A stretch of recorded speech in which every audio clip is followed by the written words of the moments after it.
Kia ora koutou and welcome to Takatāpui Talk. I'm your host, Donald Hollingsworth.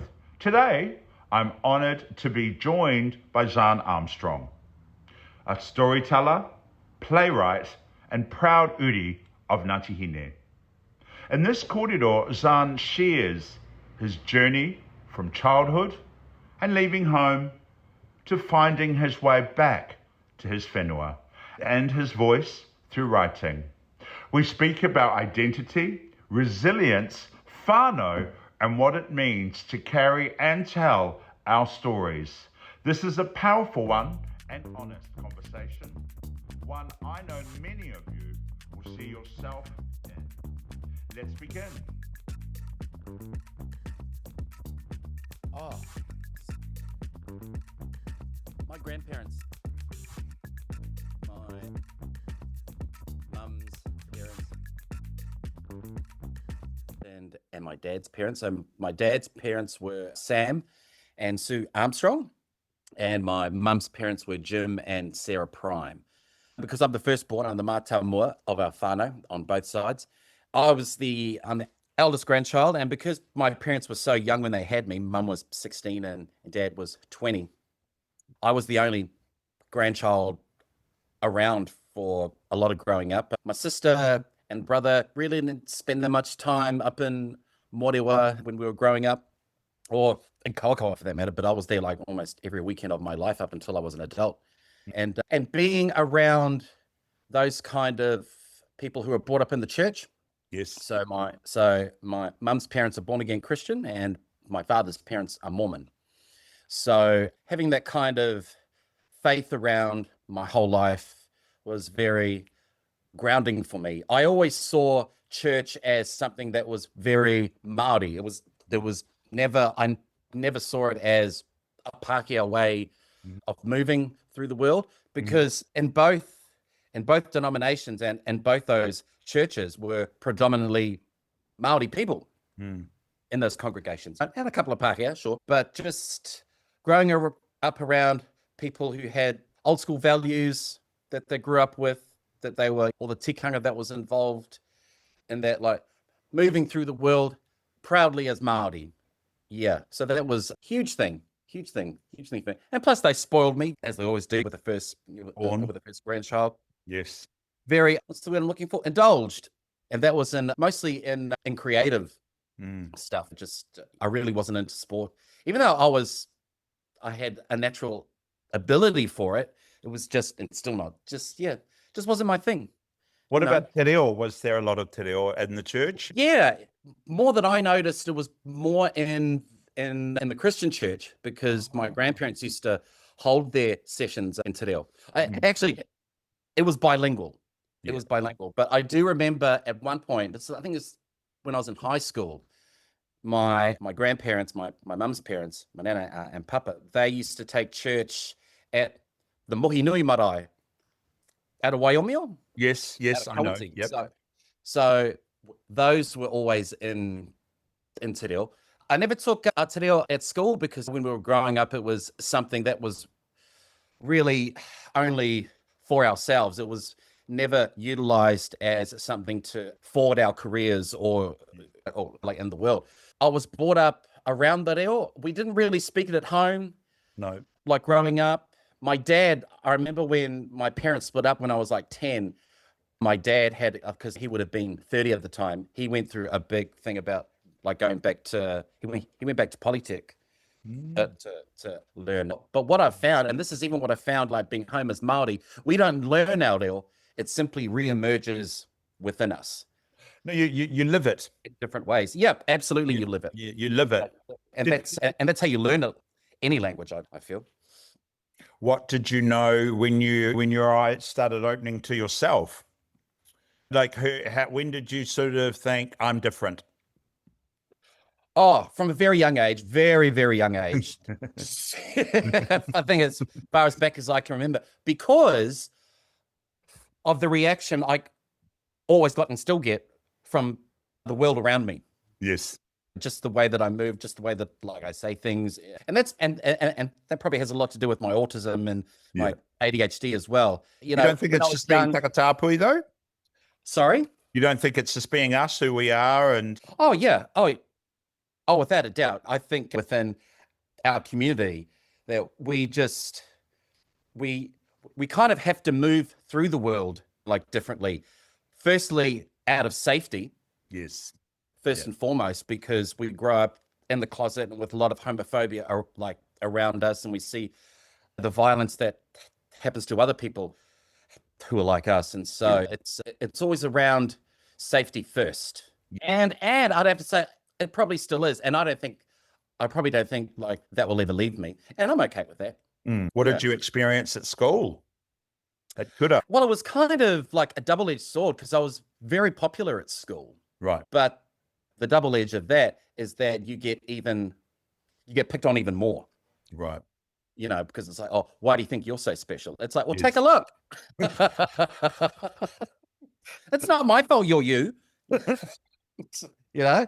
And so what I learned very young is that you can be whatever you want, but it will trigger other people and then they will project whatever they can't handle onto you. And then I learned at a very young age that actually has nothing to do with me.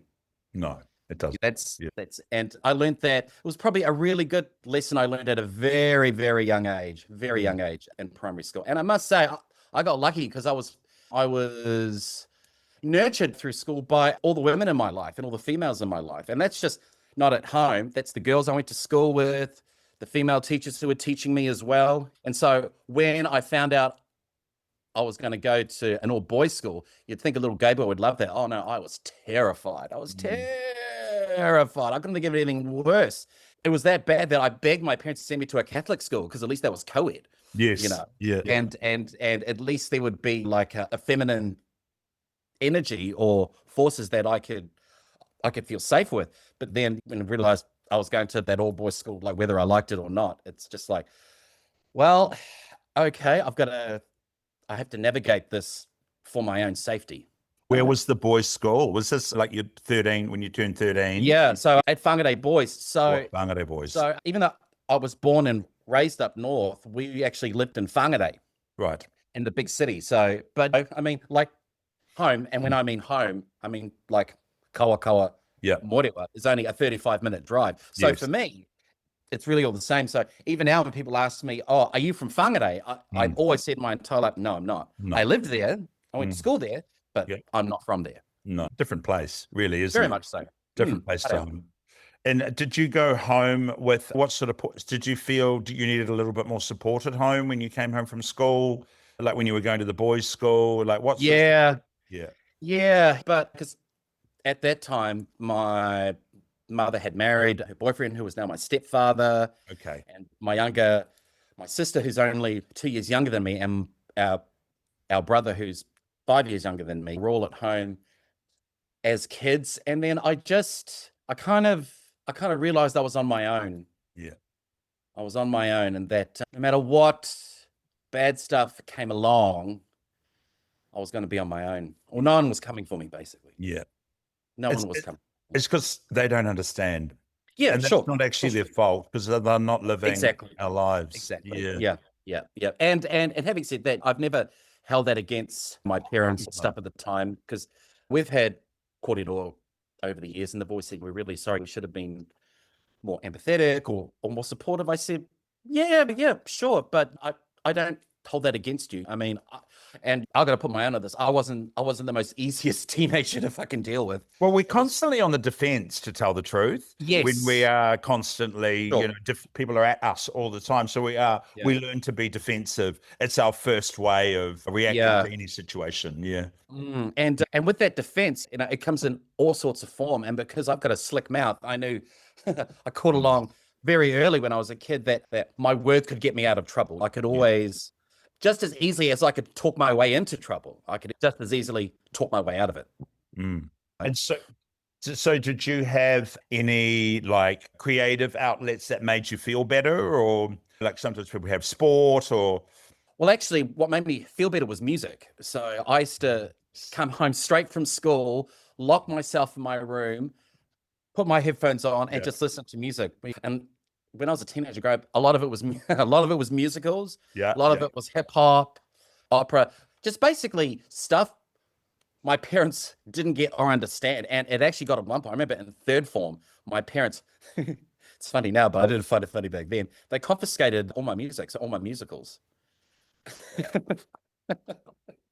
But were you listening to them privately, though? You had headphones. Yeah, in my room. But I think it was more the fact that it wasn't so much the music. It was the fact that I was locking myself away from the world in my room. Yeah. Because it was just so hard having to deal with my family. And at the time, there was a lot of tension in the house between myself and my stepfather and my mother being in the middle, and my younger brothers and sister not really understanding. And why should they? They were kids as well. And so you couldn't really cop a break because you had it at school, and then you would go home and you'd be And then when I couldn't be at home, I'd go to the library. Right. It's still my favorite place in the world, because the library is one of the few places you can actually be by yourself and people will just leave you alone. Yes, because that's all you want. That's all you want. Yeah, you just have complete autonomy. And because I was always into reading and writing, I could just lose myself in books. And plus, at the public library in Whangarei at the time, it was one of the only places I was able to read magazines from overseas. So like the Vogues, the Harper's Bazaar, Rolling Stones, the Vanity Fairs, the New Yorkers. And I used to steal those magazines all the time because I couldn't afford to buy them. And I'm sure those librarians were onto me, but they just thought, oh, there's that nice little Maori boy. He doesn't, we'll let him take the magazine, or I would bring back the magazine with half of the pictures torn out. There's nothing like a bit of vandalism, but like all those pages I tore out ended up on my walls because we couldn't afford to buy me like any of the latest like teen magazines. Like, you remember when teen magazines were like huge back then? I think I must have been the number only one guy in school, that didn't have one. Hits. So I'd have to go to the public library to read them. What were you hanging on your wall? Gowns, dressed women? It was a lot of Sports Illustrated stuff at the time, remember? Because I thought I thought the photography was just beautiful. A lot of haute couture stuff. Like I couldn't wait for when the September edition would come out, and I wouldn't even bring that magazine back to the library. I'd just pay that. Well, not that I pay. I get my parents to pay the fine because I'd say that I'd lost it. When all the while I was like at home reading, and it was almost like I actually had to sneak around to read it. So that's why I went to the library all the time. It's Kai. It's food, isn't it? Yeah. Wasn't it food at the time? It's food. Absolutely. Yeah, I love that. Absolutely. Yeah. So then you left home. Yeah, well, what led you to moving home and going to the city?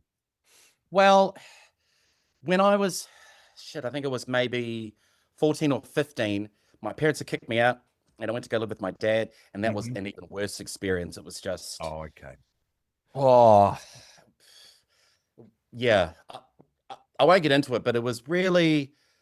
really traumatic. I think between my father and myself, we actually thought it was a good idea because we thought, we're going to get to bond a little bit more and stuff. But that's not what happened. I think the stuff that had happened at my mother's house only really got worse when I got into my father's and my stepmother's space. I really felt like they didn't want me there, that I was only there because you have the legal requirement. And plus, as my mum said to my dad, well, it's your turn. Yeah. Like, you're the dad, you need to take responsibility. So he did as best as he could, but I think I was only there for maybe a year.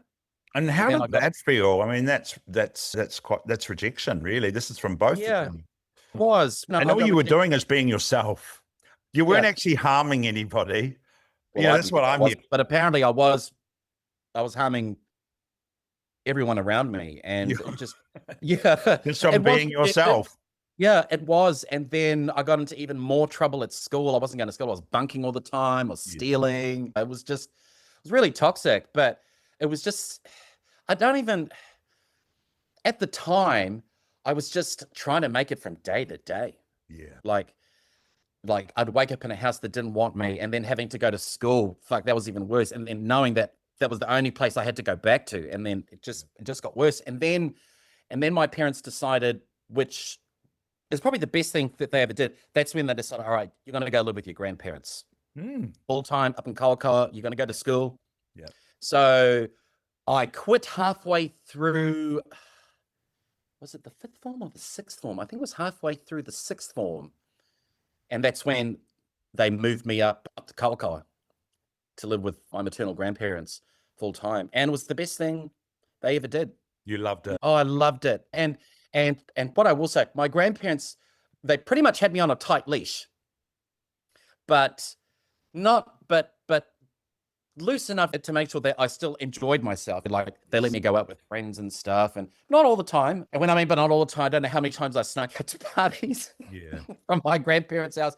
And then at the time, my younger cousin, who would be staying with us, and we'd like over the weekend, we'd walk to school like on a Monday. I would sneak out on a Saturday night, and I would put like the pillow under the under the cover to look like someone was sleeping, and then I'd be like, "Shh, I'll be back in the morning," because I had to be back before they woke up because we had church on the Sunday.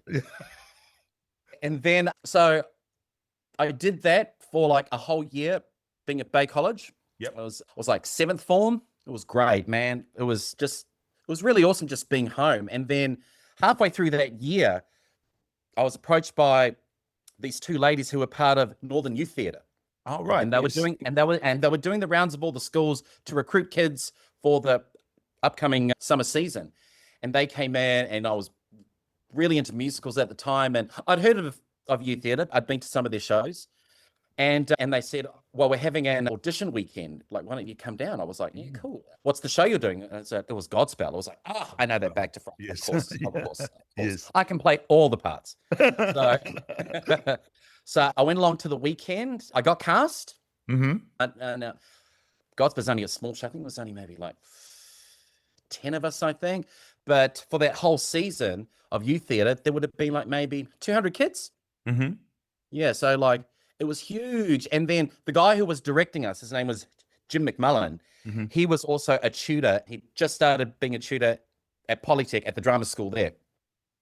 And he was like, "What are you doing next year?" I said, "Oh, I don't really know." And he goes, "Well, have you thought about drama school? Are you really enjoying yourself?" And I just went, "Sure.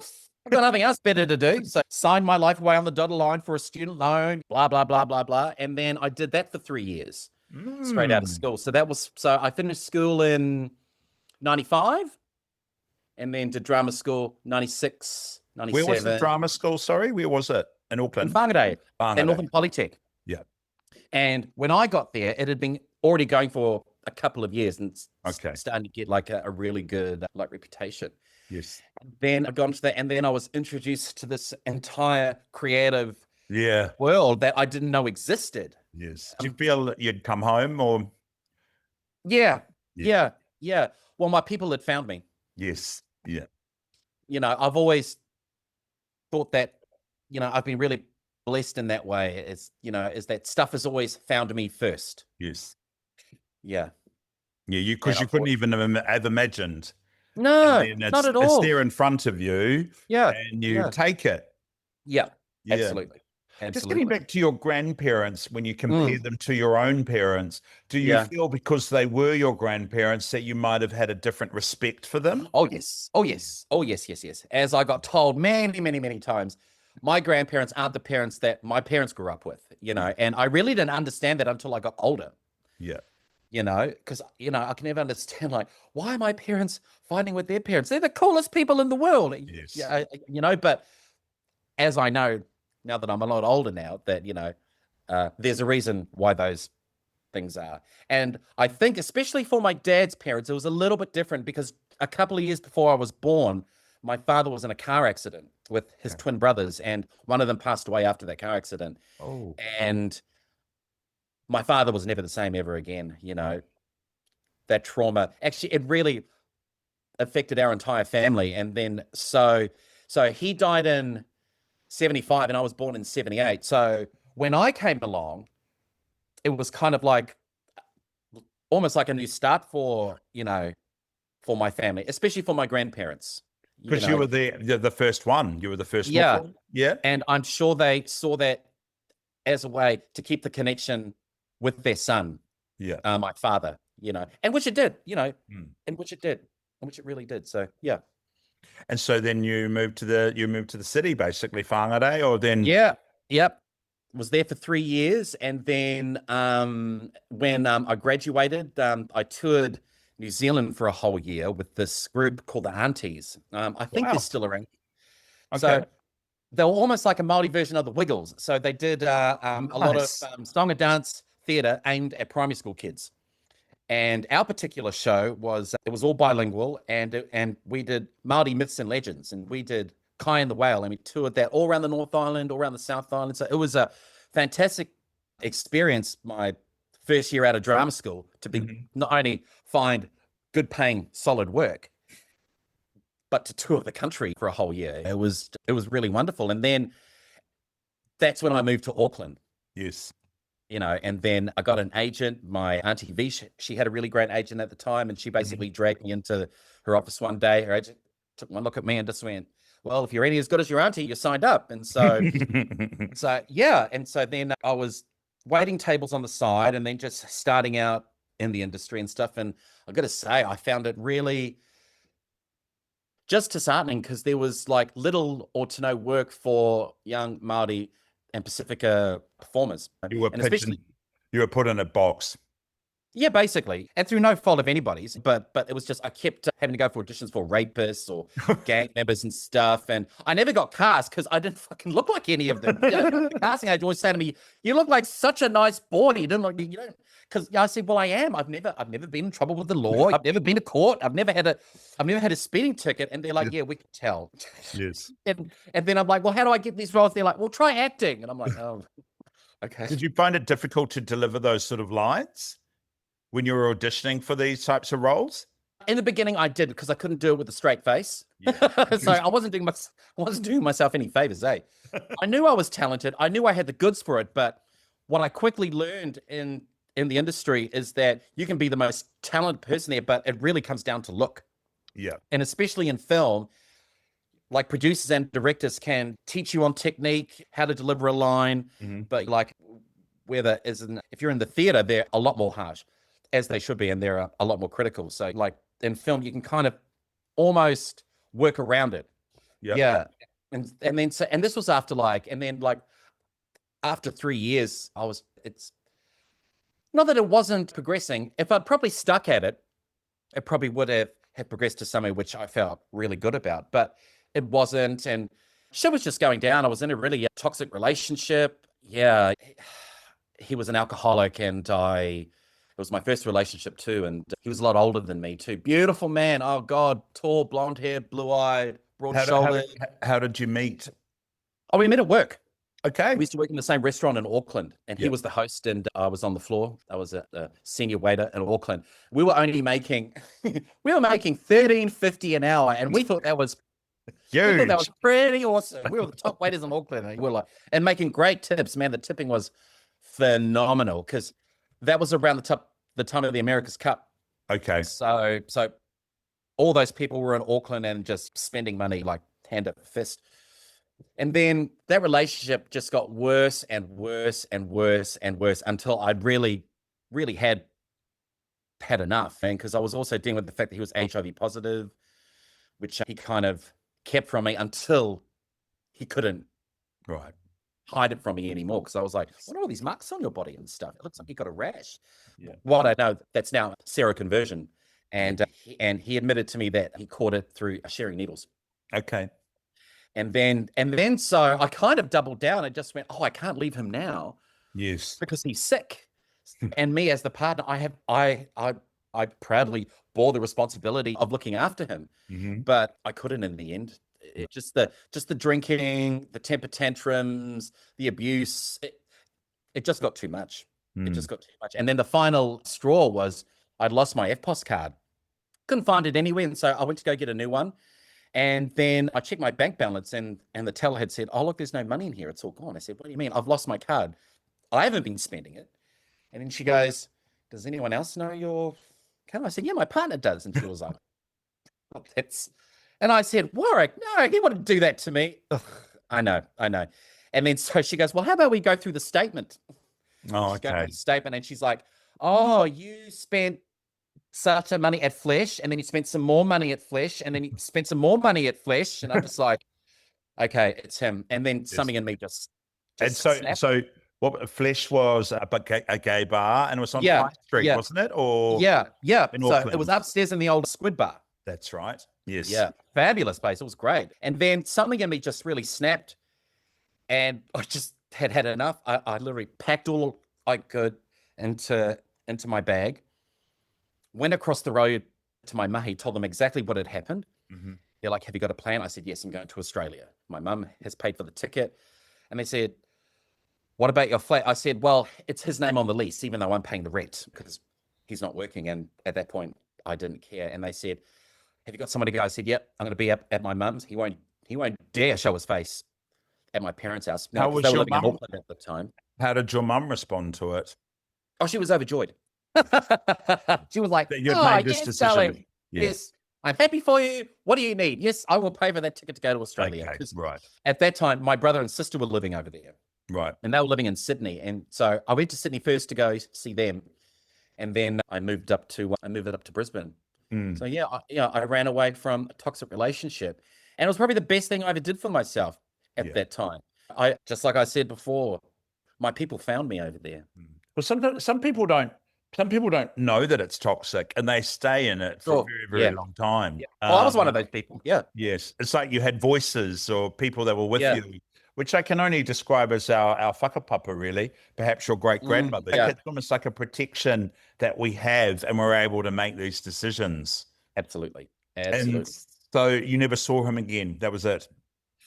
Well, actually, I did run into him again, probably in like 2010 in Brisbane of all places. So this is where where you'd moved to, yes. Yeah. I had been there for a while. New Year's Eve, we're at the big bar, at the big gay bar in Brisbane. It's called the Wickham. Great place.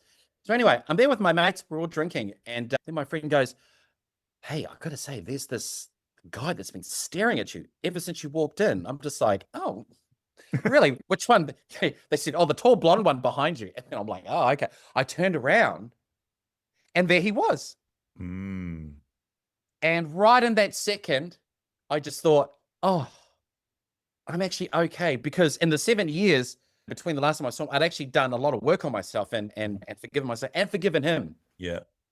So when I saw him, it wasn't fear or sadness or anything. It was like, oh, it's Warwick. Oh, I'm going to go over and say hello. We embraced, we said hello. And then he gave me the up and down and he was like, wow, you've really changed. You've really matured into a man. Yeah. And I said, yeah. Yeah, because you were a teenager, right, when you met him? Yeah. Yeah, right. Pretty much. And then I said, I suppose I kind of, I don't owe it to you, but you're the reason why I came here. And how did he respond? Well, actually, he was like, of course, such a smart ass backhanded response. And then we got talking for about like 10, 15 minutes. And then he had like his kind of friends who he'd obviously met and were drinking and stuff. And then I said something.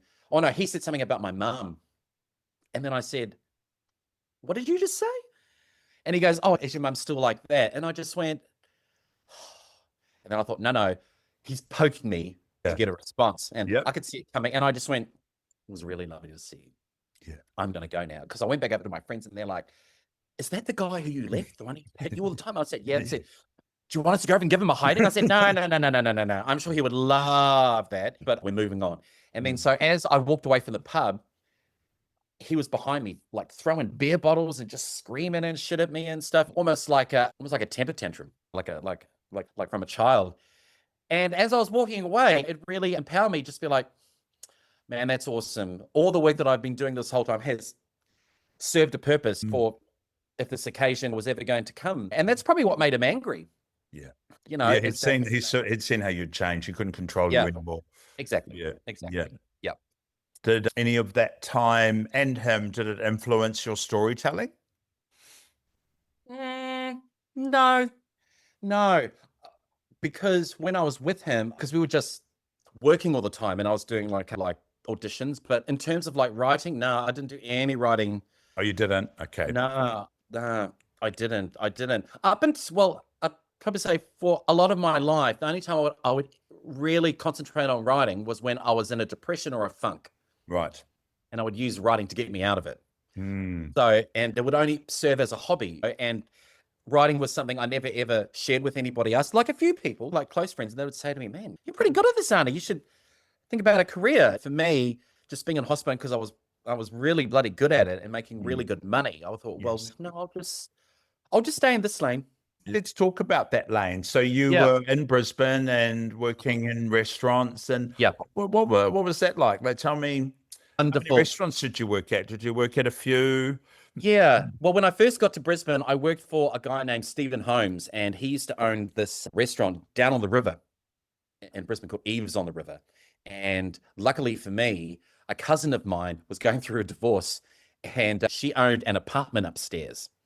Wow. And yes, when I first got to when I first got to Brisbane, she's like, "Oh, you can stay up there and get a job downstairs, so you don't have to stay with me." So I was like, "Yeah, sweet, great." And it was right in New Farm in the middle of a gay ghetto in Brisbane, so it was perfect. And he was a wonderful boss. And this is what I quickly found out over there in Australia, is that they love Kiwi and they love Māori. Yeah. They love Māori because we work hard, Yes. we play harder, we're loyal. We don't really complain. We just get on with the job. Yep. And I think he was just really glad just to have a good worker. And I started working for him for 7 years. 7 years. Yeah, throughout his different, because then he opened up another restaurant, another Eats, and then he opened up another bar right in the city, which I worked at. And that was fantastic fun. And then I left there, and then I found a job with my last boss. His name is Andrew Baturo. Okay. Wonderful man. Very big in the hospo scene now in Australia and in Brisbane. And his first restaurant was called Libertine, French Vietnamese kai. Yum. Hade, let me tell you, French Vietnamese. I know. People are like, what? No, What it's do you mean? yum. There Beautiful was a restaurant in Sydney called Tetsuya, and that was French Vietnamese. Yes. Well, okay, so it was like Tetsuya. no. You know Not how on it's that like kind of grand degustation scale. was, No, okay. yeah. Well, it was more like shared plates. Okay. More like Yum. tapas. And when Andrew first opened that place, a lot of places in Brisbane were still very old school, still very fine dining, very 80s and 90s. Yes. Yeah. Or you would go to the pub for your chicken palmy or your steak or whatever. Yeah. And then so he was really one of the first places that really popularized shared dining. And when I got there, he'd only been open for about, not very long. I think he'd only been open for about 2 or 3 months, because they originally used to have a Libertine in Potts Point in Sydney. Okay. Years and years and years. And it was only like on a smaller scale. And when him and his business partner both moved back to Brisbane and started having families, that's when they decided to open up this Libertine. So that's where I started with there. And man, it was wonderful. And I was there, I worked for Andrew for 10 years. Wow. And in that 10 years, he built up a fantastic portfolio of all his other restaurants and bars, which is now part of a conglomerate called the Dap & Co. It's him and 2 his other business partners. Fantastic. Dennis and Paulie. Hi, darlings. And he was a wonderful, he is a wonderful man. He became my boss, my mentor, my older brother, my father figure, my cousin, my best friend. I probably wouldn't be here if it wasn't for him. He was one of those wonderful hospitality operator owners that as soon as he found a great hospital work, he would do everything in his power to keep you there, whether that be like a pay rise, or we might start giving you Saturday, Sundays off, or stuff like that. And that's he could obviously see that I was loyal and that I worked hard and that I was fun. And not only that, and this is what it goes back to my point, what Aussies love us Māori, because we work hard and we play harder. Yes. You know, whether that be sports or whatever arena we're in, and that's just the way we are. And that relationship still blossomed, like to this day. Like he was like, when my dad got sick, he would fly me out to Perth on his dime. Like, don't worry about paying it back. Or he would fly me to New Zealand for tangi and stuff. Yeah, I would tell him. And because he knew, like, being Māori, whānau was everything to us. You know, so there was never any question of whenever I had to do something for my whānau, he'd be like, absolutely. There wasn't like, I need a note from from your kaumātua saying that you're doing this. And I think that's actually because his wife's Kiwi. Yeah. And he's just Australian. Well, not just Australian. He's going to love it when he hears that. Was he European, like Lebanese or? No, because his name is Baturo, his great grandfather was Polish. Right. So he came over. Very family orientated, the Polish. After one of the wars. Yeah, they are. And so Andrew and I have to mention his wife, Jamie, as well. And still do. They were always there for me. And then when Dad died in 2017, my dad had called me up on the phone, and which is random. The only time he calls me is when he wants something, and I'm just like, oh, what does he want this time? Really apathetic about it. And the voice I got on the other line was, I just said, oh, you sound really far away. And he goes, no, he goes, I'm quite ill. And he made no bones about it. He was like, the doctors have said they can't do anything for me anymore. I'm in my last days, like, basically. And that's a lot to, to comprehend and to put on someone. And then he goes, and then we had a little bit more of a cordial, and then my brother and sister got on the phone about it, like, just to say, he's just not saying this. This is actually a thing. And they didn't expect me to come home. And I didn't. And I thought, well, actually, like, this is your own doing. You can go and rot on your own. It's like, now you want me to come home. Oh, now you want to spend time with me. Well, of course you do. All the feelings come, don't they? Yeah. Oh, yes. Yes. And then, so right away, I called Andrew and told him exactly, like, what had happened. Then I started crying, and then he goes, "What are you going to do?" And I said, "I'm not doing anything. I'm staying here." And then, very calmly, he said to me, he goes, "Zani, if you don't go home and help your brother and sister look after your father, you will regret it for the rest of your life." Mm. And I knew he was right. I wasn't about to launch into, a big spiel of why I shouldn't. I knew very well that I had to go home, but he knew that before I did. I just needed a little gentle nudge. Yeah. And so I did. And then I said, "Oh, what about work?" And then he goes, "Don't worry about that." And he goes, "And don't worry about your rent either. I'll sort that out for you." And I said, "Look, Andrew, I don't know how long I'm going home for." And he goes, "Well, that's okay." He goes, "Look, I'll tell you what, if you're still over there after a month and a half, like, we'll reassess the situation, but don't you worry about it." So I called up my landlord. They were great as well. Mm-hmm. They understood, because they were regulars of the restaurant as well. That's how I got the place, that I was in at the time. Yes. And then, so I came home, and my dad didn't know that I was coming home, and Andrew paid for it. And then got home, and my dad had just come back from the hospital. And what I thought was a 58-year-old man coming down the stairs, he walked into the room. It was like he was 100 years old. His skin was all yellow, so his eyes. He had a tumor on his puku. Right. I didn't recognize the man who walked in. Mm. And that's when I realized, I was just like, oh, okay, all right, so this is real. So between my family and my brother and sister, we looked after my dad in his last days, and he died January the 28th. So like a month after you got home. Yeah. Yeah. Pretty much. I'd been home for a month, and I remember about 4 or 5 days before he passed away, I had to have like a meeting with the whānau. I said, because you're the eldest. You're the eldest son. You're the tuakana. Well, that's the thing that really terrified me as well. Yeah. This entire time, I was like, man, I need to step up and I don't know how I'm going to do it, but I'm going to do it anyway. However that presents itself. Yes. I will be open to anything and everything, right? And then there was about 4 days where Dad, he looked like he was getting better. Huh? Like he was up, round, walking, he was eating. Wow. That was the big thing for us, that he had a big appetite, because up until that point, he just didn't, he couldn't stomach food, and he was eating, he was playing guitar. We took him to the beach one day, and we just thought, oh, he actually might make this. Mm. But then, like, we were told by quite a few people who'd been the same experience as we had, oh, this is what happens.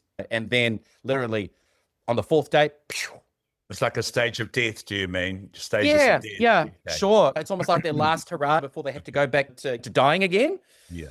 And then so I had a meeting with my whānau, and I just went, look, if this continues, I said, look, if Dad doesn't die within the next 2 weeks, I have to go back to Australia. I said, I've got a life back there. Mm-hmm. I've got rent to pay. There are people who are covering my ass. Yes. And they all agreed. They went, sure. Because everyone was back here. I was the only one who came back over. And then I think after that meeting, he died like maybe a week later. Okay. After that, he didn't get any better. No. And then we had the palliative care people like him, and they basically said the best thing for him is to keep him at home, morphine, just keep him comfortable as much as he can. And then he passed away. And I got to say, that whole week of the tongue and him leading up to him like dying is all kind of all blurred. The only thing I actually do remember was him refusing to die. I always say he had to be dragged into the afterlife screaming and having to kick. There was one point, we'd been around his bed for like about 7 hours, and he had the death rattle and everything. We thought, oh, it's coming. And then it looked like the moment it happened, we all kind of held hands, and then it went quiet. And then like literally maybe 10 seconds later, and I got to say, it was so funny. We all cracked up laughing. We're like, come on, Ariel. There are people waiting on the other side. Okay, that house was filled with spirits, for those days. And then he passed away maybe another 2 hours later. He finally passed. You have a fond memory of him? My fondest memory of him was probably when I was a kid. So when him and my mum was still married, he would take me out fishing. Oh, wow. Or take me hunting. Yes. Yeah. I remember one particular one we went, and I was never really into fishing or going hunting and that stuff. It was just the fact that I was with my dad. With your dad. He was doing stuff that he absolutely loved, like horse riding or just being out in the bush or whatever. It wasn't for this queer deer. But I loved being with him. I remember this one time we went on an overnight camping trip out at Urquharts Bay, out at Whangarei Heads, and he said we're going camping. So I thought, oh, camping, yay, this is going to be great. Until I realized that he didn't bring a tent. I was like, oh, where's the tent? And then he pulled out this big black tarpaulin. And I just went, what's that? Is that for us to sleep on? He goes, no, it's our tent. So he put it over a branch, tied it down. We thinked out our swag. And I just thought, this is not what I signed up for. And then it started raining and shit. And of course, the fire that we had went out. But that entire night, he kept me awake and telling me all the stories he had of when he was growing up, and he would go hunt in the bush with his grandmother. Yep. And all the stuff that they did. Yeah. So those are my happy times. You felt really connected to him at that time. Oh, very much. Well, because he was happy. Yeah. And then when my parents split up, he realized that he really fumbled the bag big time in regards to being a husband to my mother. Right. And a father to us. And then he married 2 times after that. Then the second wife was Robin. They were married for 7 years. Mm-hmm. And then his third wife was Ada, who was his old girlfriend from church college. And they reconnected at their old high school reunion. Mm-hmm. And I should have said, so during this time, my dad had left the Mormon church, become a born-again Christian. Okay.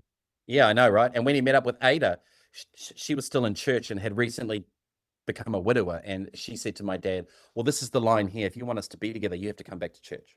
And for my dad, it was a no-brainer. He was like, yep, I'll do anything for the woman I love. And when they got married, I have to say, he became a more approachable father. Like, he actually wanted us around because he became a stepdad to her 8 kids. Right. So by his third marriage, did you say? Yes. Yeah. On his third marriage. And Ada was a wonderful woman. She's not here either. She died a couple of years before Dad. Oh, okay. Yeah. And she was so beautiful. And I think those two being together, he was finally able to be the man that he always knew that he could. Mm-hmm. And then when she died, he never really recovered after that. Right. I think she died like maybe 2 years before he died. Mm-hmm. Yeah. Mm. Yeah. Did you see them all? Did you see them all while he was sick? Oh no, because you just said she'd passed before for a couple of years. What about the second wife? Did she come to visit or? No. Well, funny enough, I didn't see her until the tangi. She showed up. She showed up, and it was really, really nice to see her. Yeah. Really nice to see her. And they had a lovely marriage for as long as it lasted, and then they both wanted different things. Yeah. And that's why that ended. So What about your mum? oh, she's still married to my stepfather. So they've been, I'm 48 now. So they've been together for over 30 years now. Okay. Like, How was she when 35 he was quite sick, when Dad was sick? Oh, mum was really, really cool. She's a Christian. She goes, well, I'm going to come over and pray for your dad. I was like, okay, cool. So now they hadn't been in a room together for a very long time. Yes, that's very, right. very long time. Very, very long time. And they had moved past all their own crap and stuff. Yeah. And when we told Dad that mum was coming over to visit, he goes, oh, I have to look nice. So we got him showered, dressed all nice, because he wanted to look nice. And he did. He looked really good. And she showed up, and we kind of just gave them their space out on the balcony. Mum wasn't there very long, so they probably would have spent maybe like 10, 15 minutes together just talking. Mum praying over him. Yes. And for us kids, it was just really nice to see our parents Together, sitting in that space. It was really beautiful. Yeah. It really, really was. It really was. And one of the first things that my mum said to Dad, she was like, are you ready to meet the Lord, Ariel? And he goes, I am, Pearl. And she goes, have you said what you need to say to our children? And he goes, yes, I have. And she goes, is there anything you want to say to me? And he goes, yeah, there is. And so he said whatever he had to say, and my mum hugged him, and then she laid hands on him and prayed. Yeah. And it was really beautiful. It really was. And then mum left, and then I think maybe he died maybe like 3 days after that. Okay. Yeah. It was final, wasn't it? Yeah. And did he truly speak to you 3 children? Your brother and... No. 7 o'clock. What he did do though is that maybe like 2 weeks beforehand, one of his really good friends had come over, and they were just having a discussion, and it was actually his friend who came up with the idea. How about we just get your voice on tape about your thoughts and stuff, and you can share like what you want to your children, because having a corredor it can bring out the best or the worst in people, right? So him and my father sat down and talked for hours. And then after my dad died, he sent us the recordings. And he talks about his life and what, his regrets and what he should have done. And then he goes through each and every one of us. So he goes to my sister first, because she's the favorite, and that's right, she's daddy's little girl, and then my brother. And then it comes to me, and he really didn't have that much to say, which I really wasn't surprised by. But what I was surprised by was David asked him about, well, how do you feel about your son being gay? Now, I have to preface this, is that throughout my entire living life, while my dad was alive, it seemed to me that he never had a problem with it. Like, he wasn't openly homophobic to me or said stuff around me. I mean, I'm not saying he was glad that I was gay, but he definitely came from that generation of Māori who, when like issues like that came up, you just didn't talk about it. You ignored it. Yeah. Yeah, ignored it. Yeah. Yeah. And not that you hoped that it would go away. You just didn't want to have to talk about it. So I always took that as Dad was really on my side. As it turns out, when I heard that recording, he actually said to his friend, he goes, actually, I've found it hard my whole son's life to deal with. But he also said in that same sentence, but he goes, but it does not compare to the hardship that he faces in the world. And so he said, I always made sure that whatever feelings I had were my own feelings, and I wasn't going to project those onto him like some other family members had done to me. That always interests me, that statement, to think that we are not we're not happy. Yeah. We are in a really bad situation. Yeah. And yet we're actually living our best lives. Yes. But I think we can both safely say that, like, we know where those concerns come from. Yes. From people outside of our community. And those thoughts are valid. Extremely short-sighted. Really short-sighted, yeah. Because we're really happy. But he said to his friend, one of the things that I love about my son is that he's always known who he is, and he's never been afraid of it. Yeah. He's been absolutely fearless of it. He's embraced it, even though people his entire life have tried to shape him into something that they feel that would be. Your father said this. Yeah. That's beautiful, son. That's beautiful. So for him to get as far as he has, so far with everything that has happened in his life, he goes, I'm really proud of him. You see Really that? proud of him. Yeah. Yeah. That's wonderful.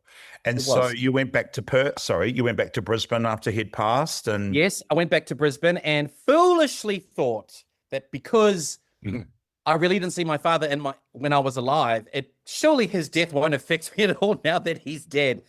Oh no, man. Nah. The grief was, how do I put it? Actually, I'd say it was almost delayed, but one thing that did happen to me, 2 weeks after I got home, I saw him. in your bedroom. No. On my way to work.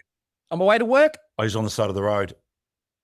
Darling, are you ready for this? Okay, so this is in the middle. So this would have been in the afternoon. I think I had to start work at like 4:30. So I'm walking to the valley. It's like a half an hour walk from my house because I was too stingy to pay for the train. So yeah, so I walked there and then I'm sitting at the lights and I look over and I see this motorcycle pull up. And my father was a motorcycle nut. He had a Harley Davidson, he had the latest everything. And then this guy flips up his visor and I see my dad. On this Suzuki, this black Suzuki. Because, man, I know those eyes anywhere. And they were smiling eyes. Yeah, right. Smiling at me. Yes. Smiling at me. And then actually, even before he drove, I had to look away because I thought I was hallucinating. Yes. I had to look away and we're like, no, that can't be real. I look back and there were those eyes smiling at me. Yeah. And then he drove off and then I got to work and I was a complete mess. I burst into tears. Even homeless people were coming up to me going, are you okay? Yeah. I was like, no, I'm not. I just saw my dad and he's dead. Even the homeless people were like, oh, well, all right, girl. Keep on walking on your way. And that's when your grief really set in. Yeah, very much so. And then probably about 18 months after that, so into 2019, my grandmother passed away. Oh, gosh. My mum's mum. Yes. And she'd been sick for a while because I had seen her in January of that year when I came home for the summer holidays. I knew she was sick. She was looking because she'd had another bout of cancer. And so we kind of all knew that it was on the cards at some point, possibly this year. Was this the grandmother you lived with when you were a teenager? Yes. Yep. So my Nana Prime. Okay. So my Nana Prime. And my papa was still alive. So she went first and he died a year later. And when she died, oh man, it was just like grief after grief after grief. Yeah. Which I almost couldn't keep up with. No. And that broke me, It was just, and even though I had been mentally preparing myself about this for years, nothing ever prepares for you when it actually happens. No. So what had actually happened is that when she got towards the end, everyone started flying home from wherever they were. I got the call on the Sunday. Well, no. I got the call on the Friday. On the Sunday, when she was still in the hospital, I talked to her on the phone. So she was still up. Oh, your grandmother. Yeah. And she was like, hello, darling. I'm like, oh, hi, Nana. I'm coming home. I'll be home tomorrow. And she goes, no, you stay there. And please don't make a fuss. Yes. I'll be fine. I'm getting out of here on Wednesday. Oh, no. I mean, she left on Wednesday. It was feet first. And then, so I got on the plane that morning, on Monday morning. When I got to Auckland, I got through customs and then I went over to the domestic airport waiting to get the flight up to Kerikeri. And then I opened my phone and then I got the message that she'd passed away. Okay. And like an airport full of people. And this is one of the most beautiful things that happened to me. So I'm sitting there and on my phone, there's tears streaming down my eyes and I'm openly ugly crying now. So like the circle around me is getting wider and wider and wider and wider. Everyone's like, oh no, please someone go and talk to that poor little Maori boy. And then out of the corner of my eye, I see this Māori girl sitting down and making her way towards me. And I'm like, oh, yay, thank you. Someone's coming after me. I look up and it's one of my cousins. Right. She was on her way to Rotorua. She knew about Nana, but she didn't know that Nana had died. And she goes, oh, have you come home for your Nan? I said, I just found out she died, cuz. And so she held me in that space, until we had to get on the plane. and then we come up here. You know, we do the tangi and stuff. I go back to Brisbane, and then my life just fell apart. Right. It just I had the bottle hard. Yes. Bottle hard. You know, for a good like maybe 4 or 5 months. Yeah. You know, and you know, because where I lived in Brisbane, I used to live just behind the street. It's called Caxton Street. Okay. And the bottom of Caxton Street is where Suncorp Stadium is. It's where they have all the games. And along that strip is where all the pubs and bars are. Well, I lived at the bottom of that hill. My mahi was at the top of the hill. So this is how only, convenient. oh, yes, telling. I know. I always like to look where the parties are. So it was like, you know, maybe like 100 meters, if that. Okay. So what I would do is that I'd finish work at 9, and then I would visit all my friends in all the bars, get wasted, make it to the bottom of the street where the bottle was. I'd get a bottle of wine, go back to my apartment, put some music on, and then drink that bottle of wine and then pass out. Yes. Wake up, hungover, and repeat. And I did that every day for maybe like 5 months. Okay. Until it started affecting my work. Right. Like I was making really basic mistakes, and the more I tried to get myself to do better, it just made it worse. And I'm still drinking. And actually, I think there's some that drink got its worst. It's really heavy. Then I was like drinking behind the bar at work. Right. Just having shots in the morning. Then I'd have a shot at lunch. And then each day as the week progressed, I'd make another mistake. And then the mistake was even worse than the day before. And then I got to Thursday and I just thought, okay, there's a pattern happening here. I need to obviously recognize it. I'm in trouble. Mm-hmm. It's not normal. It's starting to affect my work. And so I just thought, what am I going to do? And then I thought, all right, I have to go home. I have to go home and heal. And this isn't just like, I'm just going to go home for 6 weeks. I have to go home for as long as it takes, right? And you're at Libertine? Yes, yes. And Yep. yeah, Andrew? With Andrew. Yes. Yep. Yep. With Andrew. And then so I called him up early the next morning. I said, I need to have a talk with you at work before I start. Because I always did the days and I was opening. So showed up. I just let it all out. Just what was going down. And Yes. I cried. And I said, I have to go home. Mm. I have to go home and heal. And then he said to me, he goes, oh, Zani, that's the best thing I've heard come out of your mouth for a while. That's awesome. He goes, I don't know. Actually, you don't realize this, but you were this close to getting an intervention from myself and your friends who love you. Yeah. I was just like, how long have you guys been talking about this? We go, probably about maybe the last like 2.5 weeks. Yes. They'd all been watching from afar, all knowing very well what I'd just gone through, but it was getting to a point where it was starting to affect like the customers at work and something I'd never had a problem with before. And that's when they realized, okay, at some point we're going to have to step in. But Andrew actually said to them, no, I trust Zani. He's got this. Yeah. I mean, it doesn't look like he's got this, but it's just he basically said, if you hadn't come to me on this Friday, we would have been having the intervention on the Monday. Right. No, like we would let's see how the weekend pans out. And if it's the same like every other weekend for the past 5 months, then okay, we're all going to go in. And then I told my other work friends, and then he said to me, he goes, well, look, the GM at the time was about to go to Europe because she's from Turkey. She was also my neighbor and very good friend, G. Mm-hmm. And then he goes, look, G's going away for 6 weeks. This is what I propose to you. He goes, how about you give up the piss? Drugs, I don't have to worry about because I really wasn't abusing those. But he goes, how about you give up the piss for the next 6 weeks? Mm-hmm. So at least like by the time when it's time for you to go, you'll be clean. Pocket money to go home with. You'll be clean. Yeah. You'll be sober. You Yes. can go home with a clear mind. Yeah. For the next step in your plan. And I said, oh man. And he goes, do you think you can do it? I said, yeah, sure. And I did. The only time I really found it hard not drinking is when I'd go out socially for lunch with my friends and stuff. Yes. And then I just found ways around that. Like they said, we won't drink. I said, don't be stupid. Like this is my thing. So I just drink like a mocktail or sparkling water or something. I mean, only for 6 weeks. And then I organized my move over here. I spoke with my sister and my aunties and my uncles for counseling and stuff. And they said, of course, please, yes, we want you to come to Pai here. It's like, oh, poor me. I get to convalesce and heal in one of the most beautiful places in the world. Poor me. But it still seemed like the bush to you? Yeah, it did.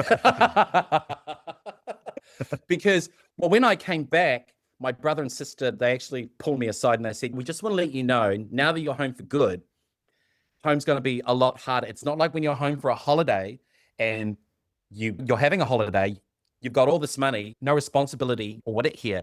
It's very different now. So you have to find a job and stuff. And living in a small coastal town of like 1,500 people where everything shuts at like 8 o'clock. But that first year was hard going to get back into. Right.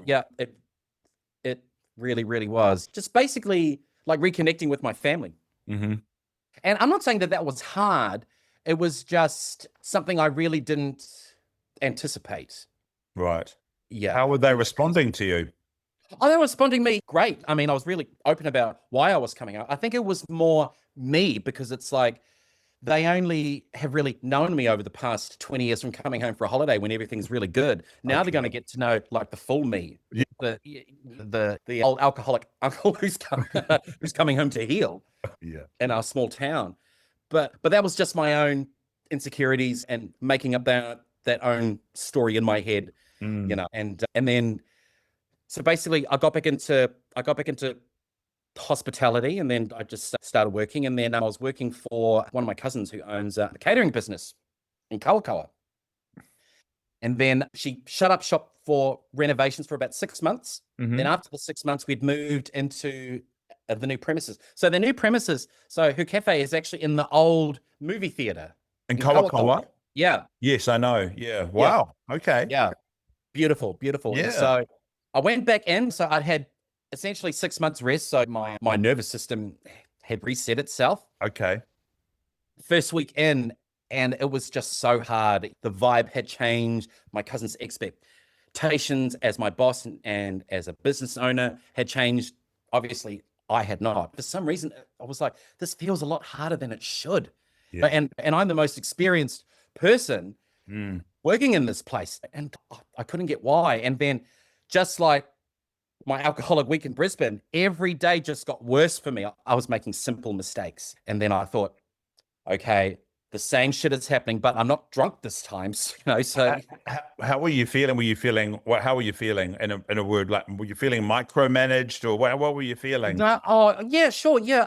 Okay. Yeah. I was feeling micromanaged, but I was feeling the anxiety was just like, yes. Okay. Had just gone back through the roof. And for someone like myself, I can't, with autism and ADHD, you can't contain that kind of feeling, no matter how much you mask. Yes. Yeah. And I think the more I tried to do that, the worse I was actually making it for myself, and more further on making it worse for my cousin and all my other cousins who I was working with. Okay. And then so one day, my cousin, who's my boss, actually had to pull me aside, and gently she said to me, she's like, cousin, I just have to share this with you. And you know, when a cousin takes that tone with you, you're just like, okay. I know that tone. Yes. Yes. Loving but firm. Sure. Loving but firm. Yep. And she goes, I just got to say, cuz, straight up, at the moment, you're the hardest work for me. Yeah.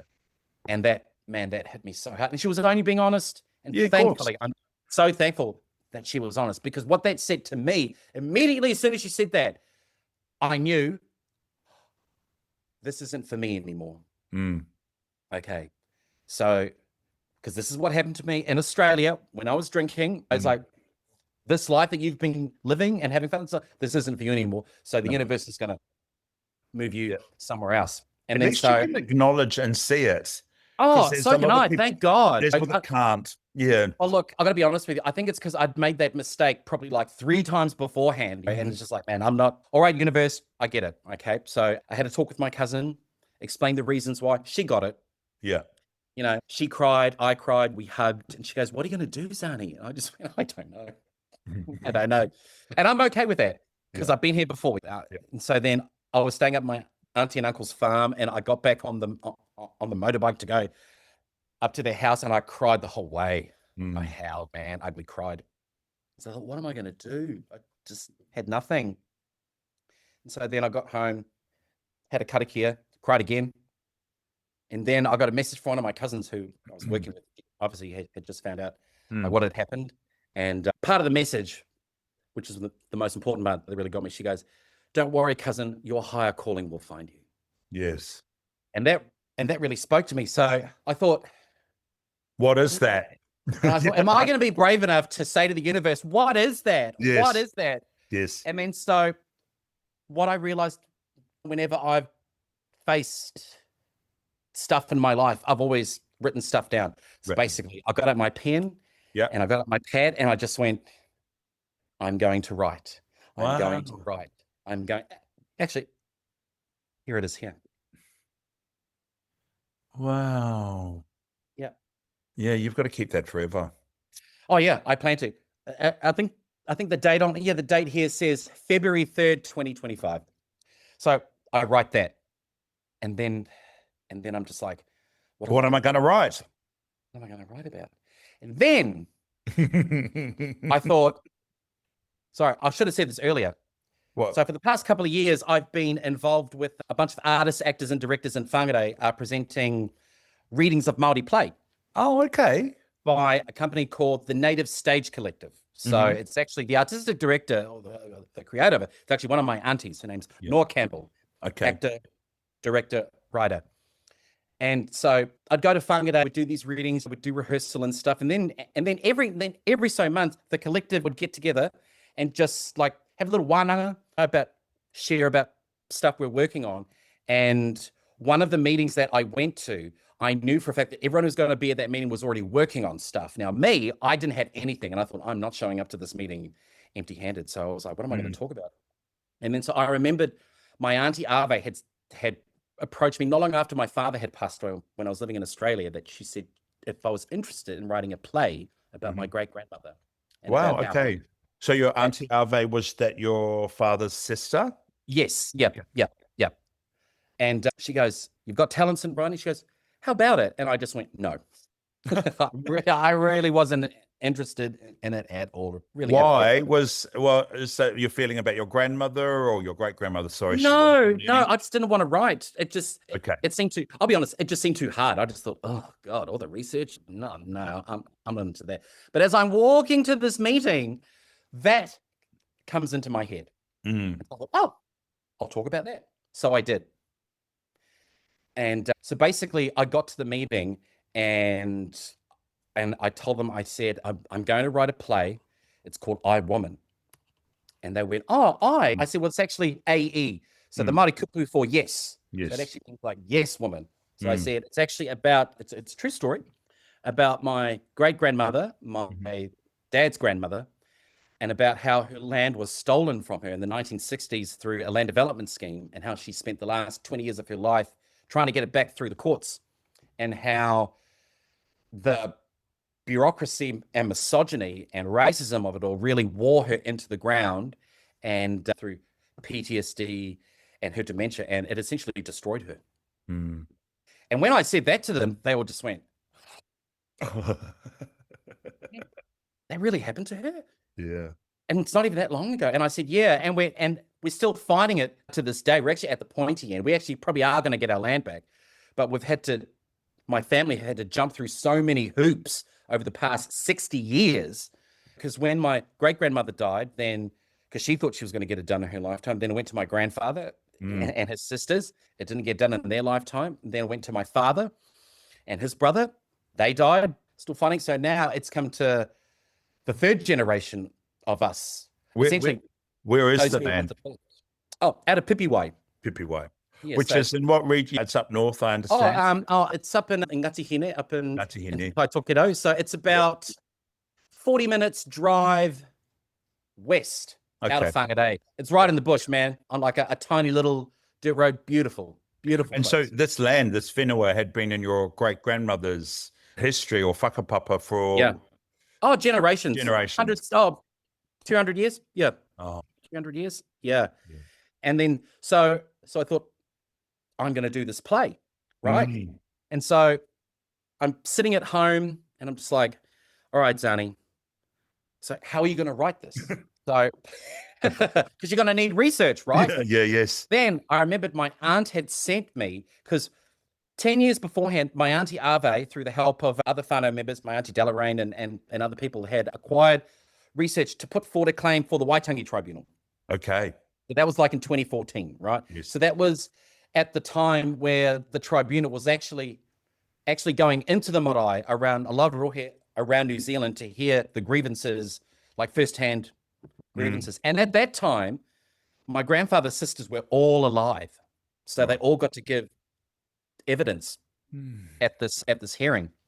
And then so out of that, my auntie was able to compile a research like document, which is essentially our whānau claim. It's probably about that thick. Wow. Okay. And I remembered she had specifically said to me when I started writing, she goes, everything you need is going to be within the pages of that document. So I just went, oh, okay, all right.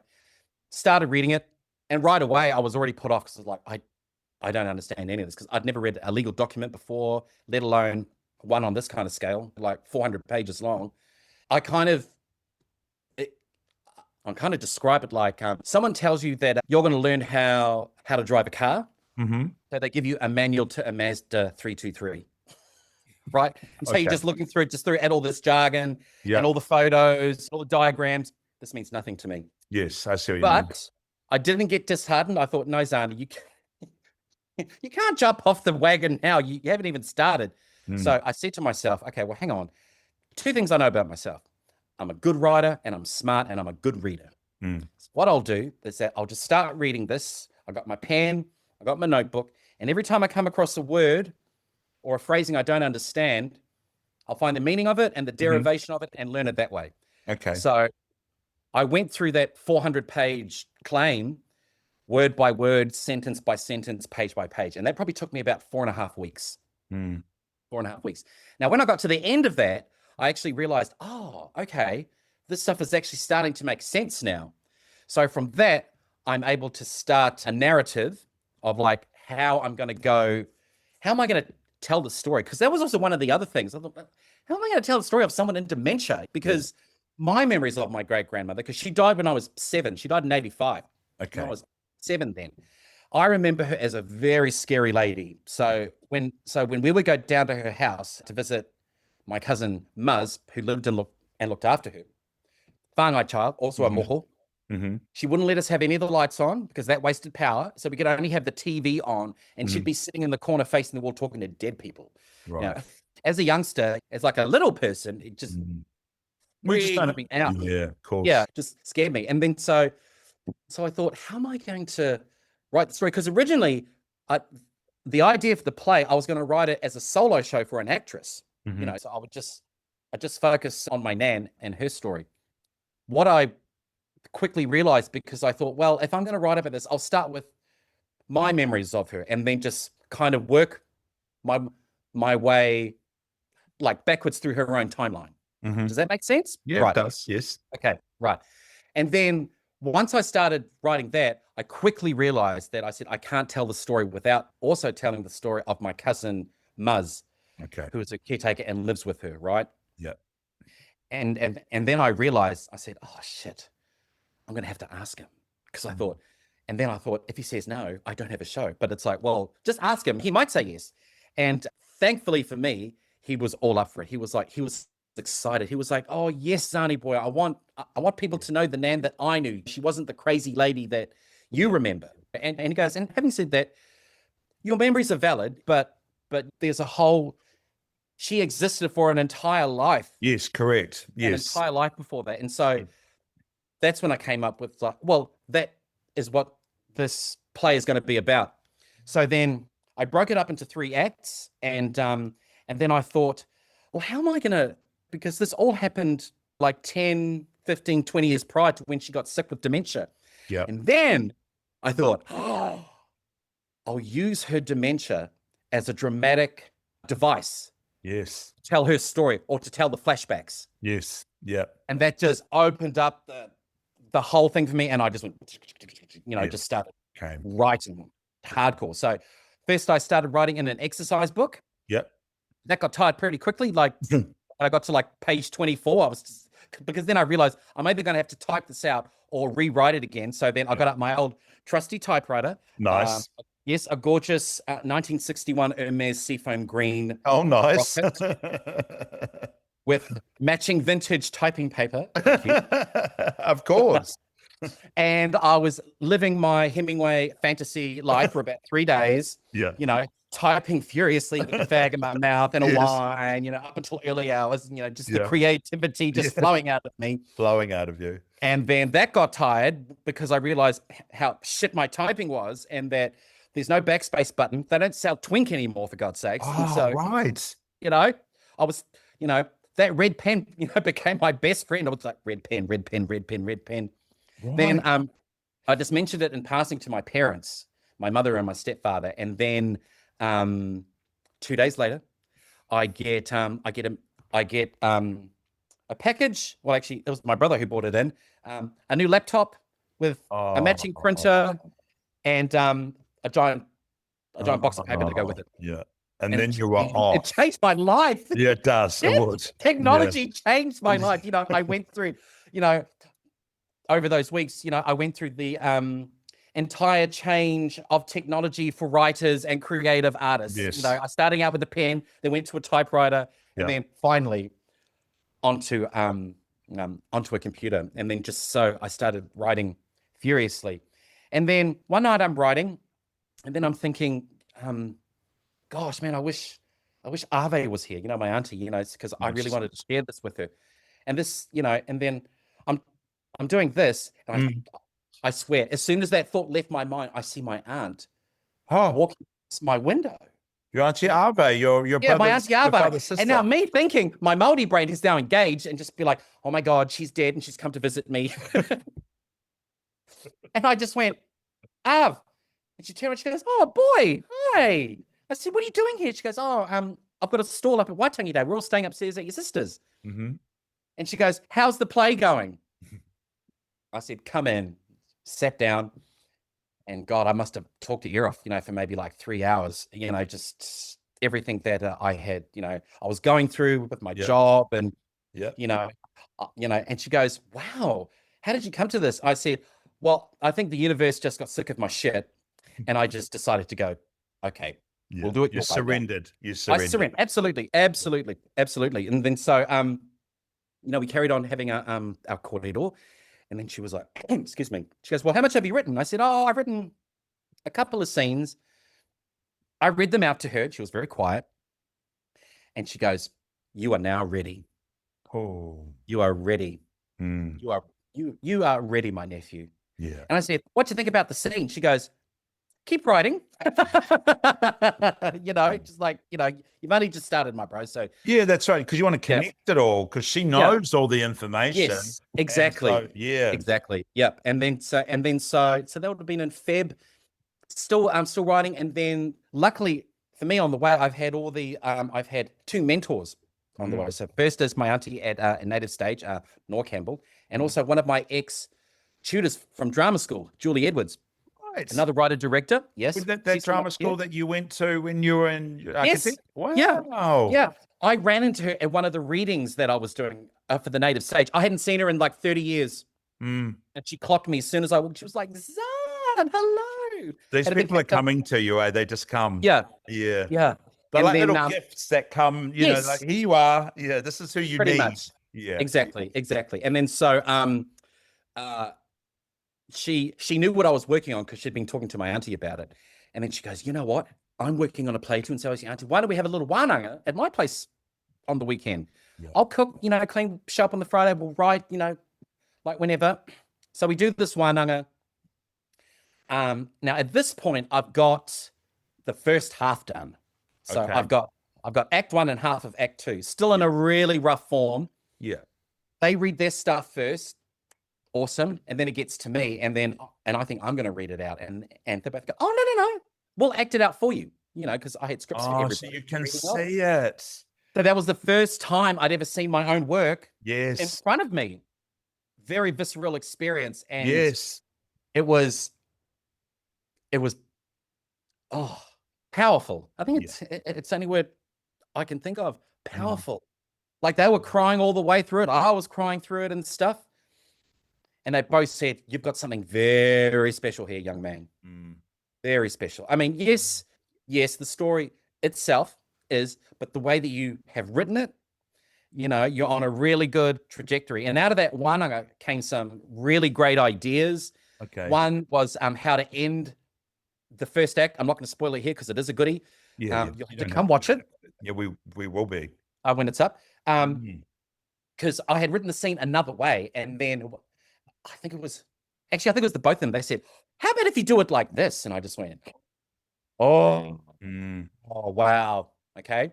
See the importance of this wānanga, which is yes, yeah, well, just being about being not just the wānanga itself, but doing things in a Māori way, but also having Māori creatives in the same space, and ones who love you and have known you, for forever.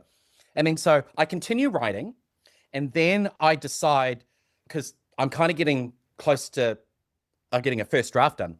And so I thought, oh, well, and I'd always, once I got the draft to a point, the first draft where I was okay with sharing it, with the public and stuff, I was going to do a reading just for my family. So I booked the marae out of Pipiwai, from where we're from, where my great-grandmother's from, out at Tauhenare.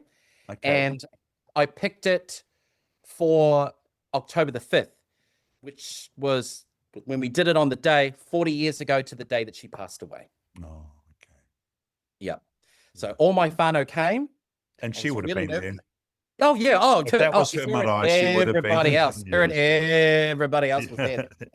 Yeah, bro. I had to, like, one of my cousins, she goes, I had to keep my eyes down like this because all I could see with. I said, oh, I did too, but I just, I got a job to do here, So my auntie Vish and her husband, my uncle Czahn, helped me in the reading. Vish played her own grandmother. Oh, wow. Yeah, that was really cool. I did some parts, and Tom played some of the other parts as well. Okay. And so all my family are there. It goes off awesome. Great response. It was a very visceral reaction because my whānau are very sports orientated. They love going to sports. Yeah. They'll go to theatre if they know there's someone in it, but they don't love it. You know what I mean? And that's okay. But they all had a very visceral and beautiful experience there. And one of my cousins, JR, she summed it up for me. She goes, you know what, cuz we know this story because we've lived it our entire lives. And so have our parents and our grandparents, and they're all gone now. And she goes, the difference with today is that instead of being a participant, we became a spectator to our own story. Yes. And it hit a lot harder and a lot deeper than we thought it would. Yeah. And I was just like, oh, well done, Zani. Okay, we're on the right track. So that's in October, the first week of October. And then I think the next week, I get I can't remember if it was an email or a phone call. The organizers of the National Māori Theatre Hui, which was about to be held up in Hokianga in November, they said, I kind of knew about it, but, I was going to attend, but I didn't know. And they said, we've actually heard really good things about your play. And we're wondering if you wouldn't mind doing a reading to open up the hui. And we'll give you a bit of pūtia for it. I was just like, oh, wow. Really? Okay. And so that put the pressure on me, just to clean up the script, just a little bit, because I was going to have to engage all the other actors that were up there, and they would have no rehearsal time, whatsoever. So I basically found everyone either the day before the hui started, or when we got there up at Waimaku Marae, up in Hokianga. And I got them all together, and they all had read, their own parts. I kind of gave them a brief history of it. My auntie Arb came up, my cousin Muzz came up, my cousin Miley came up, along with everyone. So there would have been probably close to there were quite a few of us on the first night. So I think we were maybe 100 people, right, in that marae. And I sat down, and then I realized, this is the first time I'm actually going to hear my play in full, sitting here like this. Yes. And there was another playwright there who's called Mitch Taffy Thomas, fabulous guy. He knew that this was my first reading of my first play, and then he came out and he gave me a really great suggestion. He was like, put your script down and the pen down, because I know you want to make notes as this progresses, but it's going to distract you.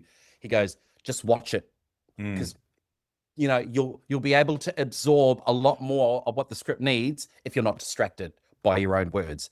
And he goes, and plus you wrote it anyway. It's not like you don't know what's going to happen. I said, okay, really fair point. And it was a really good point. I actually got a lot out of it. And when we got to half time with the new ending of the first act, people were, stamping, hollering, crying, screaming. And this was at half time. And I just thought, all right, Zani. Yeah. We're really onto something here. We get to the end and it was, really good applause. And then, my whānau, they got up and did like a mihi tautoko and stuff. And when it came time to do like feedback, someone actually stood up and just went, can I just say, and I think I speak on behalf of everyone, that play was really, really awesome.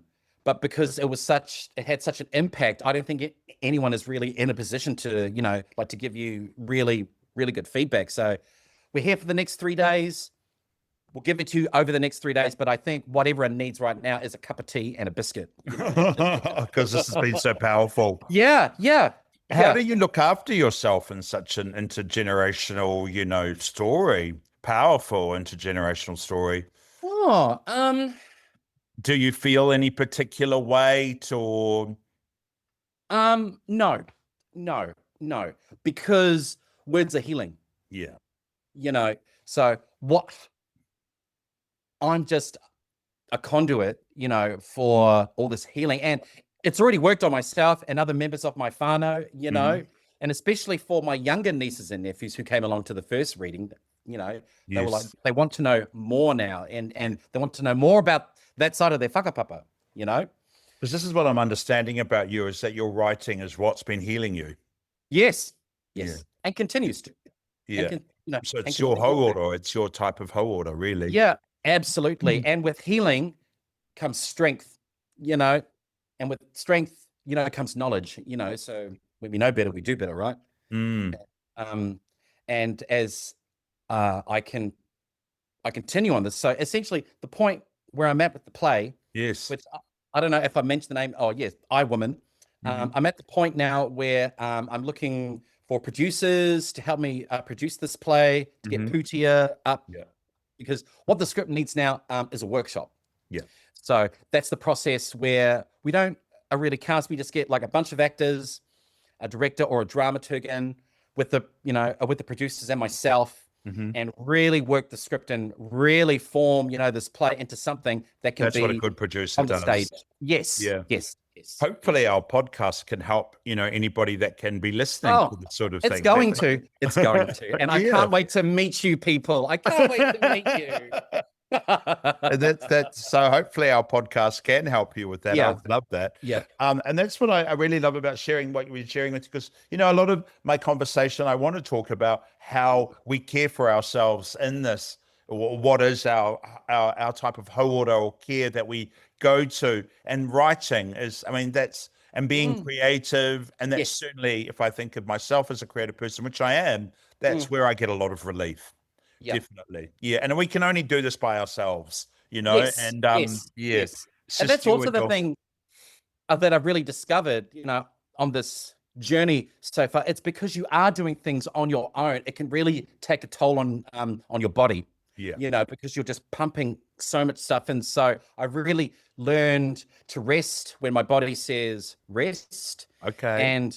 And not only that, but to not feel guilty about rest. Yeah, no, you can't. Because as Māori, it's kind of drilled into us, from a very young age, that we get our validation through our mahi, which is what we do. But you can't keep doing the mahi if your body's worn out, or if your mind is worn out, or if your wairua is worn out. So, I've learned how to look after myself a lot better and a lot more effectively, in this creative process. It's been quite an important time, really, coming home. Oh, yes. Yeah. Returning home. Very much so. Very much so. And also that all my friends, Andrew included, have been cheering me on from Australia, you know, because Yes. they've all known about this journey and stuff. And they're like, Zana, we can't wait till it comes to Australia. I said, oh, don't worry, darling. Yes, it'll make it over there too. Or you can come see it here, you know. I'm But sure we're you've excited. got big plans for it. Yeah, well, you because know, it's yeah. an incredible story. I mean, we don't want to share too much about it, Yeah. but I Woman is enough. Incredible story. And it's I love hearing about the how it's made other people feel when they've watched Yes. it. Actors, you know, Yes. the whānau Yes. that you've gone to, people performing it in front of you. Yeah. So it's definitely your direction, isn't it? Yeah, and not only that, when people who have heard about it through other people and came up to me, like, I heard about your play, and it's the same thing with all Māori. Bro, the same thing happened in my whānau. The same thing happened in my whānau. The same thing happened in my whānau. It's like, yeah, and it's still happening. And you know, still happening. And like essentially, it was land that was stolen, and Yep. you know, it was taken over Yep. by colonials, really. Yep. And this is 1965. Yeah. And so the idea that a woman comes home from work, I know she didn't come home from mahi, did she? She came home from a holiday. Your great grandmother. No, she came home from town. She went, which was Just to- whānau to her. yeah, down, you know, like just to do shopping, you know, for the week or Yep. whatever. Comes back around the corner and sees all the cattle all over the road, like all the cows are out, you know, and then she's thinking, oh, one of those stupid Pākehā farmers leave the gate open. No. She gets around the corner, and where her cow shed, her shop, and her house should have been standing, it was a pile of rubble. So Māori Affairs and the county council had waited for her to go into town and pulled her house down, all in the name of health and safety, because they said that there had been a typhoid outbreak out in Pipiwai. Now, that actually put like fake news out there. Everyone knew that there had never been a typhoid outbreak out in Pipiwai. But that was one of the things that Māori Affairs used and county council to get whānau off the land. And it worked with my grandmother because it tore her soul in two. Yeah. Yeah, it Was. tore. So, you know, you imagine you're still, you know, up until this point, you've been going to the Māori Land Court every day for the past like 7-8 years. Arguing You this know, point that you arguing this, you know, Yes. because that's what she would do. She would go into the Māori Land Court and she never had an appointment. She would just sit there and wait until someone saw her, until it got to the point where, and I've actually seen the actual internal memo, staff memo saying, if Mrs. Armstrong shows up again, she is not to be admitted. Because she was that much of a hoha to them, you know, the squeaky wheel gets the grease. Yes. So there was that as well, you know, and then to come home and find that it's not that it's literally a pile of burning rubble. Mm. And they didn't just do that to her. They did that to 32 homes out of Pipiwai. 32. 32. So they did that to a lot of whānau. Her brother, they did that too. And when he refused to move, he moved into his cow shed, even though the new farmers had already like moved in and stuff. He lived in his cow shed. And then they finally, the only reason he left the cow shed is because Māori, I don't know if it was Māori first, but they'd found him a new house in Whangarei. It's when they were starting, you know, state housing. Yeah.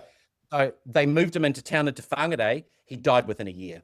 Right. Well, he didn't want to be in Whangarei. No, he didn't. No, of course not. Of No, course he wanted not. to be in No one Australia. wants to be, you know, leave their land that, you know, has been there, you know, for generations, because there's also that guilt, like, oh, this happened on my watch.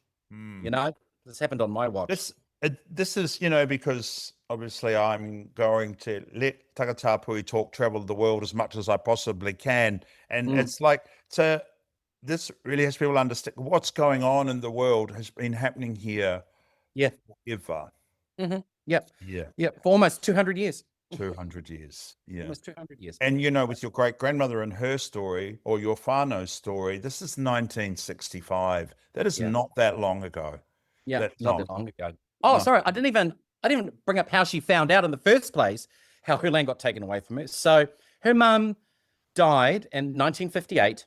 Mhm. And then I think maybe early 1960, 1961, she,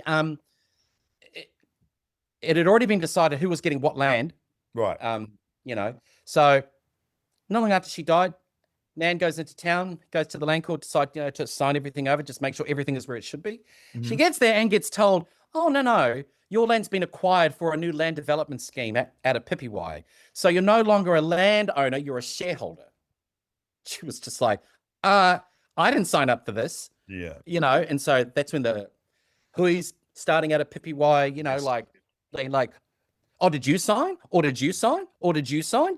Did you sign? So the thing with my grandmother is that she was the largest landowner out in Pipiwai. So therefore, you know, she was the largest shareholder. So that's how landing development schemes could only be implemented in order for the government to release the subsidy and the funding. Yes. Is that they had to acquire the best pastoral land and as much as they could have for these land development schemes. And in our case, it was my grandmother's land, but no one told her about it until she actually went there. Signed. Yeah, so that was in. She didn't go in, you know. Yeah, what? Right. So this was in 1961, and then so the amalgamation went ahead in 1965. So for 4 years, she fought for them to actually not have it implemented.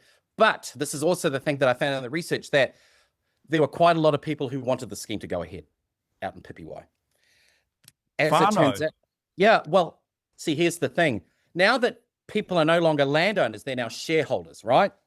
So, you know, with intergenerational land, if you're a shareholder, right, then your share gets smaller and smaller and smaller. Yes, the more children you have. Down, right? Yeah. Okay. So for some whānau out there, they only had a very small share. And so these are actually called uneconomical shares. Right. So in their mind, they're thinking, well, how come you get to make all the decisions because you've got the most land? What about, you know, us, you know, who only have like, you know, a small slice of the cake now? I think this would be really beneficial. So actually that's how Māori Affairs were able, you know, to get around not having a signature of everyone, or not even needing signatures from major shareholders. Right. So all the other criteria they were able, you know, to meet within that 4-year period. And then as it turns out, also the Crown was going up to these whānau with the small economical shares and go, tell you what, if you sign this, we'll let you, well, not let you because they knew, you can sell us your small share back to us, the Crown. And in return, we'll give you your own little plot of land that you can build a house and you can have stock or have a little farm, gardening, or whatever, and then that'll be yours. Yep. And it worked on some whānau. They just went absolutely tick, sign away, sign away, sign away. Yeah. And then and that's how they did that with a lot of them. And that's how the Crown was able to become the major shareholder out there. It was no longer my grandmother. But that didn't stop her. She was like, Paul, no, this is unlawful, bro. This is unlawful. You can't do this. And because she was a postmistress, you know, it's also another thing, you know, of my nan. She was out in Pipiwai. She was the postmistress. She was the telephonist. She was a shop owner, a business owner, a mum. And she was a queer at the time. She still had 6 kids still at home, you know, and a farmer as well, you know. So, you know, she just wasn't this like little old lady who had nothing else better to do. Yeah. She knew exactly what she was doing, and she knew that they were wrong. And unfortunately for a lot of our people at the time, she thought she could trust the system. Yes. Now she found out the hard way that the system is rigged against Māori. Yeah.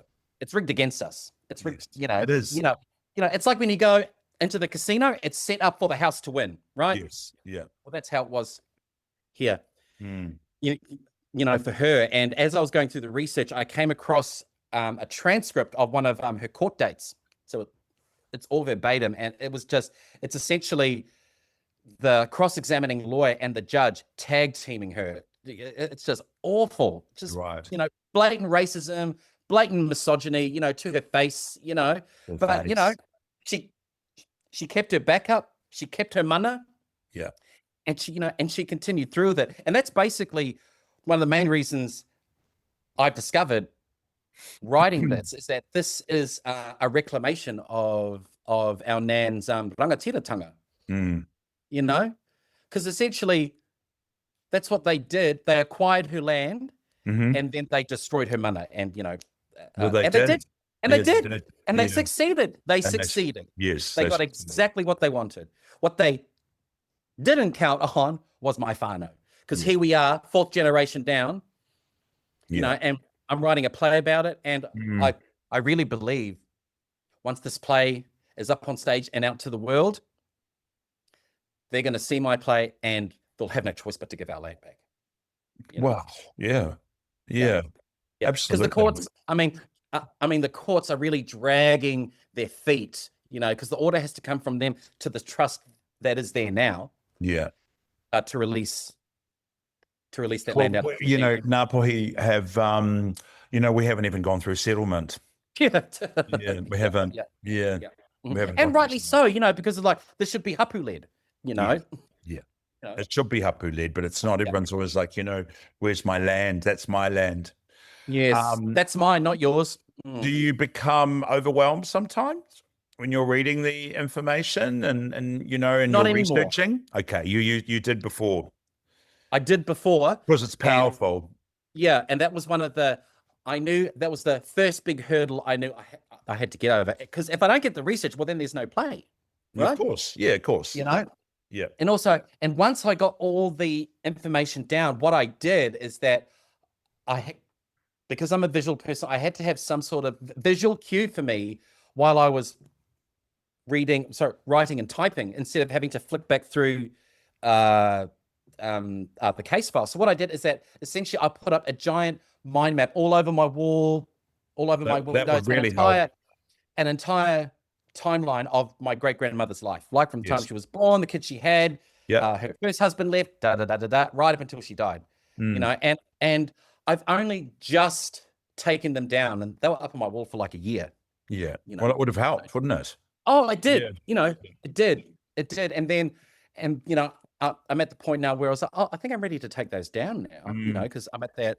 You've got the flow. You've got it happening. Yep. I still, you know, I still have my notes that I make reference to, because that's what I found. Whenever I'm stuck on an idea for like the next scene, I just go back to the research. Right. You know, and I just flick through, you know, something. Oh, okay. Or something I'd taken out before. I thought, oh, I wonder if that'll work if I put it back in. You know, so yeah. That's writing. It can take people a long time. Yes. Yeah. So, well, you know, it takes as long as it takes, I suppose, eh? Yeah, You know? it does. So, you know, on reflection, what do you wish your younger self had known? Oh, that you're right all along. Fuck them. Fuck them. Fuck them. Yeah. Fuck the haters. So you know what you're doing. You know what you're doing. You were right all along, my bro. That's what I would say to my younger self. You were right all along, my bro. Yeah. You were right all along. Yeah. What would you say to a Takatāpui person listening, as they are going to, who's still finding their way? Trust yourself. Yeah. Trust yourself. Trust yourself first. Because that's the only way you can, if you're one of these people who are constantly putting trust in others because you don't trust yourself, it never works out, because you're essentially setting yourself up for disappointment and heartbreak. Yes. And I've had that happen. And I've had that happen to me too many times in my life. I'm just like, no more. I'm old enough and ugly enough now to know better. So yeah. So I'm doing this with everybody that I interview, which is 5 quick fire questions, just to sort of wrap up. So you don't have to think too much about them. First one is, what is your superpower? Kindness. Very hard for a lot of people. Kindness. Oh yeah. Yeah. I find it very, very easy. Very easy. I think I already know the answer to this, but what brings you peace or balance when your life gets heavy? Oh, writing. Writing, yeah. That's been fabulous all the way through this interview, is hearing about the incredible words. Yeah. I love that. Who is someone in your life that shaped you in a powerful way? Oh, Andrew. Yeah. My boss in Aussie. Absolutely.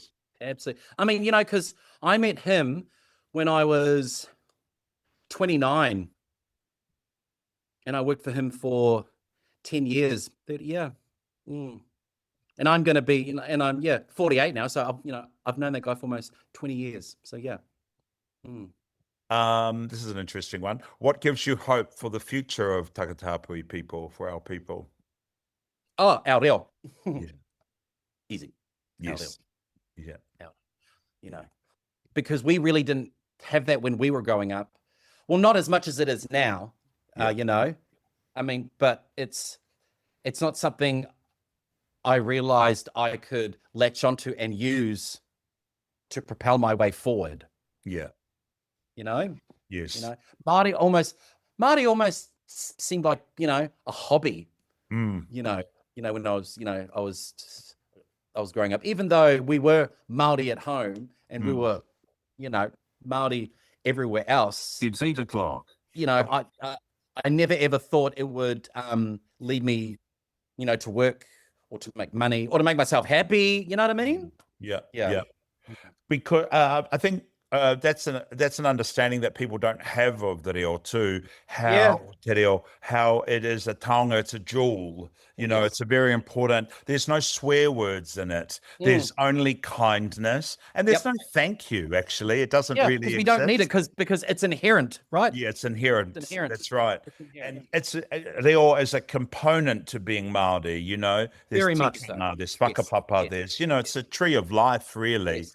And a lot of people don't know that. I didn't know it for a very, very long time. I didn't really realize it too until I came home, Yeah. Well, we're also brought up in a way that, I think, and I can say this for you being Ngāti Hine as myself, is that we are brought up to, we're supposed to just know. Yeah. Yeah. We're meant to just mind read, we're meant to just know. Yeah. Yes. Which is... Oh, they cracked me up. Yeah.